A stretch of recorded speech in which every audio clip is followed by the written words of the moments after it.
John, Montreal, of course, didn't get the result they would have liked, but there were still some positives to take away from it, weren't there? Yeah, Sarah, the Canadiens actually liked their game. And the fact of the matter is that they controlled play for the vast majority of regulation. They had 17 high-danger chances at 5-on-5 to Vegas's 0 in regulation. Vegas didn't get a high-danger opportunity until overtime, and then they made the most of it. And so the Canadiens were able to really force Vegas into a low-event game. Vegas was committing a lot of one-and-done in the offensive zone. Canadians were clearing the net front, home plate in front of Carey Price very efficiently, but they weren't able to capitalize on their chances.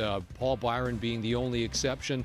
Cole Caulfield had a great chance on a breakaway, but it wasn't able to go 5-hole on Robin Lehner. And so, yeah, the Canadians just weren't able to take advantage of the chances that they did, and we saw the end result. Right, and now there were also some controversial decisions made by the referees throughout the game. What did the Canadians think of the officiating? Well, Corey Perry, when he was asked about it, said that he can't talk about it. So he said a lot in what he wouldn't say.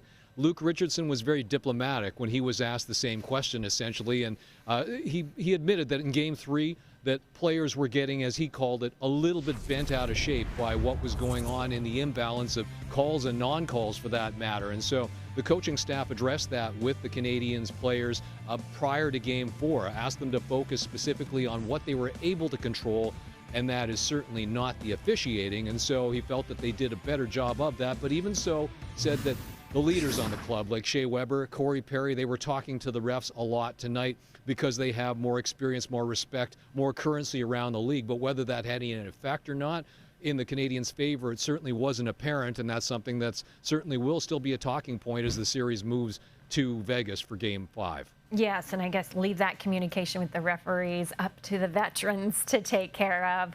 Well, we will see Game 5, as you mentioned, on Tuesday in Las Vegas. Thanks so much for this, John.